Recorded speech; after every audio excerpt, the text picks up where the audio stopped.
का जिन्होंने इस जन चेतना यात्रा के लिए सोचा, और तमाम कार्यकर्ताओं का, सबसे विशेषकर माता बहनों का, जो वहां से चलकर यहाँ तक आई। शायद मैं भी उनके बराबर नहीं चला था। इस यात्रा के कई महत्वपूर्ण विषय थे जिसको लेकर गांव-गांव के अंदर एक आक्रोश पैदा है।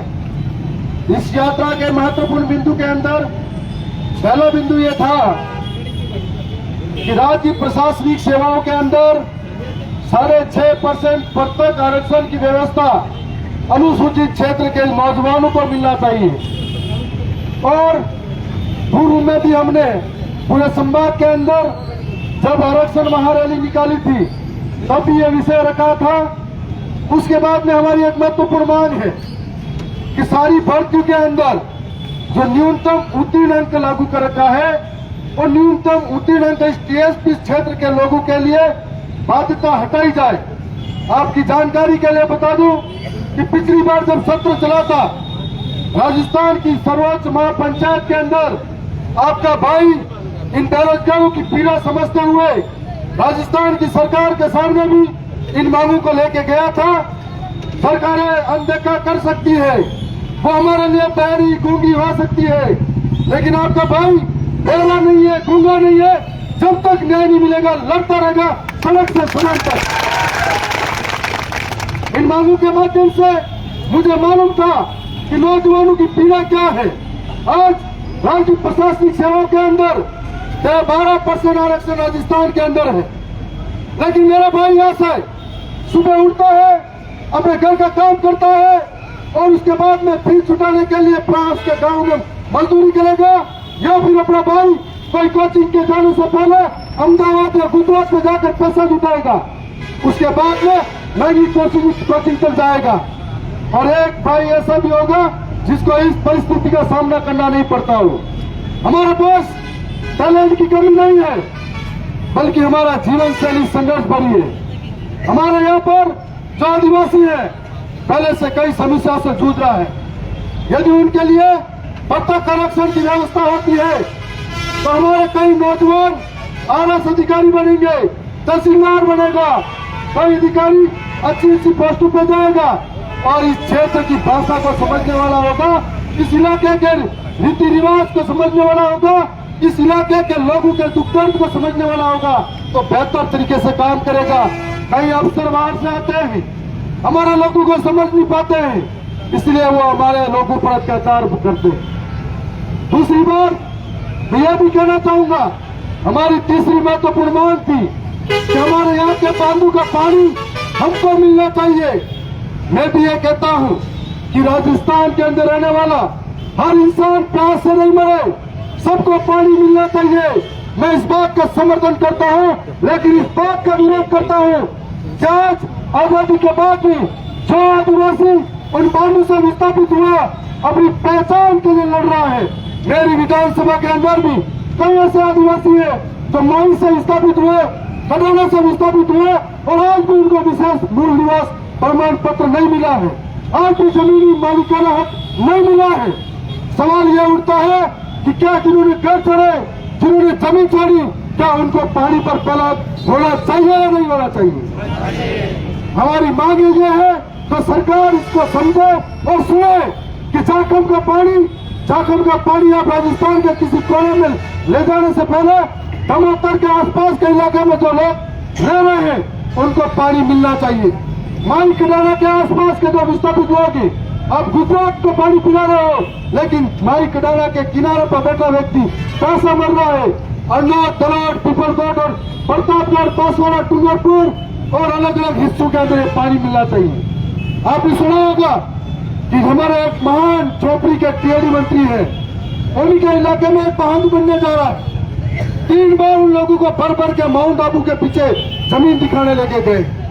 जमीन हम छोड़ेंगे, विस्थापित होंगे और पानी से वंचित होंगे, ये नहीं चलेगा। इसके लिए हमारी लड़ाई है कि पहले पानी पे होगा और पहले पानी की सुविधा इन लोगों को हो, और जब तक पानी की सुविधा नहीं होती है ये आंदोलन आज यहाँ रुकने वाला नहीं है। गांव गांव, गली गली, मोहल्ले मोहल्ले में हर एक व्यक्ति तक ये आंदोलन पहुंचाए। हमारे पास चौथी बड़ी मांग है कि जब पूर्व में 33 जिले थे, 31 जिलों के अंदर मेडिकल कॉलेज थी, जब 31 जिलों के अंदर थी, राजस्थान के अंतिम छोर पे बैठा है प्रतापगढ़, यहाँ का एक आदिवासी मूलभूत सुविधाओं के लिए तरसता है। जब इन आदिवासियों के लिए मेडिकल कॉलेज की व्यवस्था नहीं होगी तो हमारे लोग नर्सिंग में कहां से आएंगे? हमारे लोग यहाँ मेडिकल स्टाफ की कमी होने पर कैसे पूर्ति करेंगे?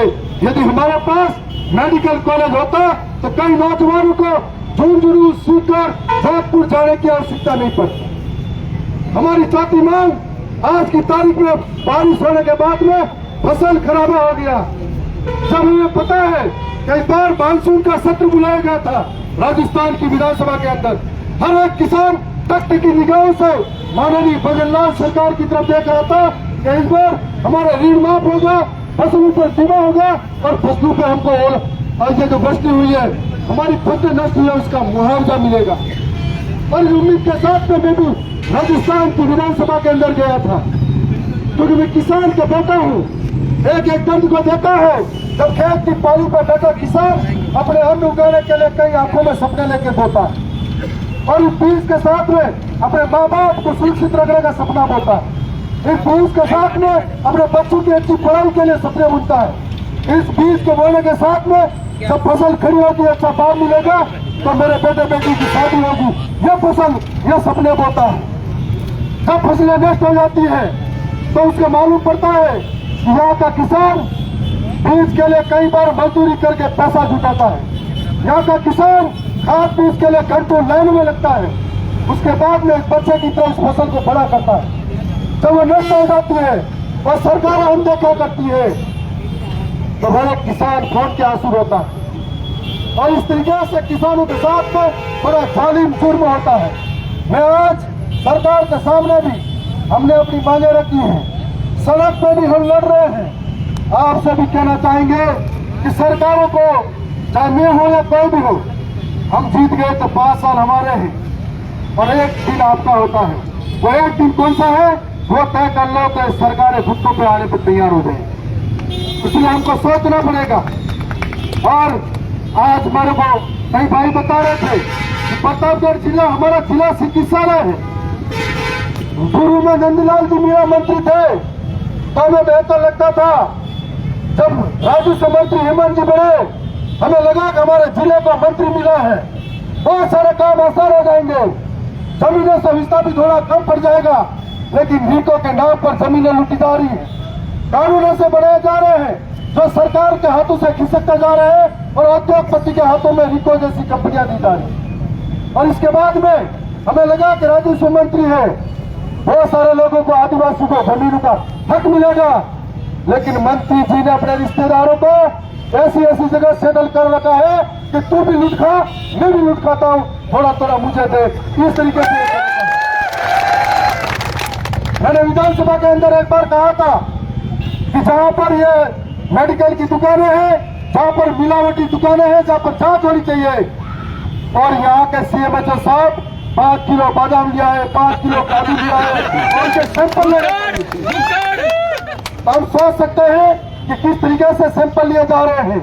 जब ये जिला चिकित्सालय है, हमारे गरीब लोग जिनको एम्बुलेंस से प्राइवेट पैसा लगाकर यहाँ तक नहीं आ सकते, और यहाँ पर सारी एम्बुलेंस का सेटिंग बेकार रखी है।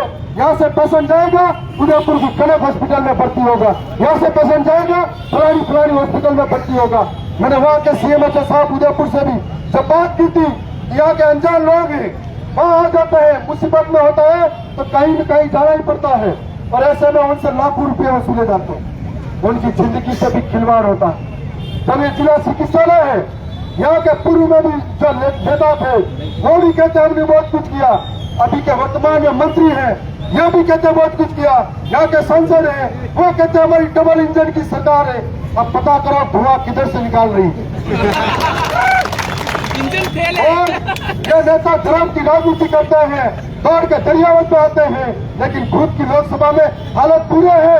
प्रसव के दौरान बच्चे तड़प के मर रहे हैं हॉस्पिटलों के अंदर, जहाँ पर कोई एक्सीडेंट होता है, कोई हादसा होता है तो बड़ी साथी से या दरियावत से बेहोशी का डॉक्टर बुलाया जाता है, जबकि ये जिला चिकित्सालय है। यहाँ पर मैंने सुना है कि जांचें बाहर करवाई जाती है और यहाँ पर बेडशीट के नाम पर घोटाले होते हैं, कई मशीनें खराब पड़ी हुई है जिसकी ओर ध्यान नहीं दिया जा रहा है। जब कहते हैं हमारी सरकार हम करवा रहे हैं, यह करवा रहे हैं, तो क्यों नहीं करवाते हैं जनता की बात को। आज जब सरकारें बनती थी हमको लगा था कुछ बदलाव होगा, लेकिन अब ऐसा लगता है कि किरदार बदले हैं लेकिन नाटक वही पुराना चल रहा है। अभी टीआईडी विभाग का जिक्र किया था, आपने सुना था कि राजस्थान में तीसरी सबसे बड़ी पार्टी भारत आदिवासी पार्टी है।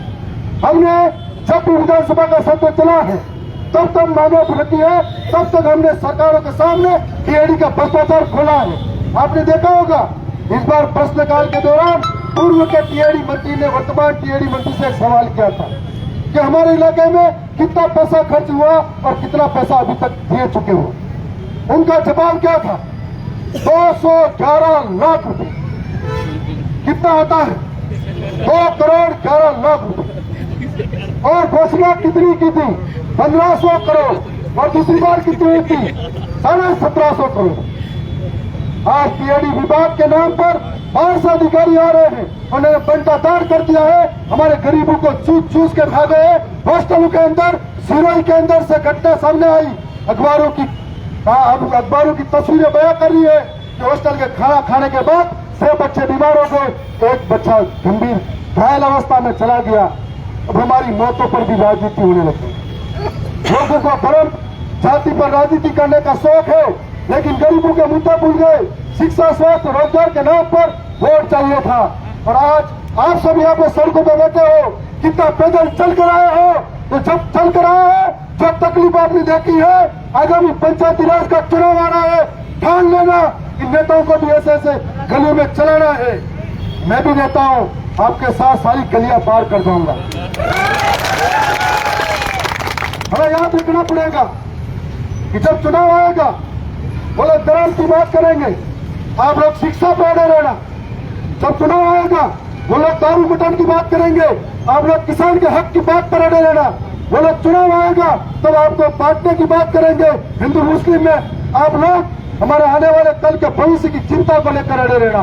आप लोग अड़े रहना, आप आने वाले समय में वो लोग फिर से आएंगे, भड़काएंगे, और जब आपको उनको लगेगा कि ये मजबूत है और वास्तव में हम मजबूत है, तब वो दोनों जो दूर से हमको लगता है ना, कभी इस गली का कुत्ता मिलता है, कभी इस गली का कुत्ता मिलता है, तो जब दोनों मिलते हैं तो खूब लड़ाते हैं, और जब लड़ाई खत्म होते ही दोनों साथ में निकल जाते हैं। अब ये भी ऐसा ही करेंगे। चुनाव आएगा, लोगों को दिखेगा बार बार से खूब लड़ रहे हैं, लेकिन प्रतापगढ़ की होटलों में दोनों साथ में मिलकर प्लानिंग करेंगे कि पंचायती राज में कैसे रोका जाए। लेकिन आज यहाँ के जो तथ्य सामने आए हैं, अभी और भी चर्चा होगी इनके बीच में।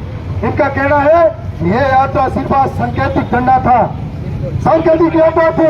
अगली यात्रा 15 दिन की हो सकती है, 1 महीने की हो सकती है, और अगली यात्रा गांव गांव गली गली में आए और ये जन चेतना हर एक व्यक्ति तक पहुंचेगी। मैं आपको विश्वास दिलाता हूं, सड़क पर बैठ के जिन मांगों को आप पर्ची के माध्यम से दिखा रहे हो, सड़क पर बैठ के यहाँ पर जिन मांगों को आपने सबके सामने रखा है, राजस्थान की विधानसभा के अंदर आपका भाई सड़क की बात को सदन तक लेके जाएगा, ये वादा करना। और इस बार राजस्थान के सदन के अंदर जब मैं बैठा तो आपके सदन के अंदर जनता की आवाज को मैंने एक भी दिन खाली नहीं जाने दिया।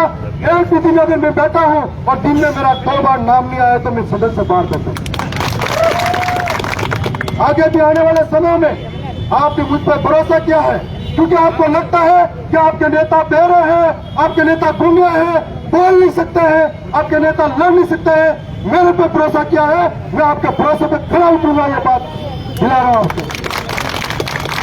और अभी बहुत सारी ऐसी समस्या आ रही है। आज यहाँ पर जन चेतना यात्रा का हमारा समय था, पर नहीं होता तो तय के साथ में शहीद स्मारक पे एक धरना जो झालावाड़ को लेकर चल रहा है, शायद उसमें भी शामिल हो सकते थे। वहां पर न्याय दिलाना भी जरूरी था।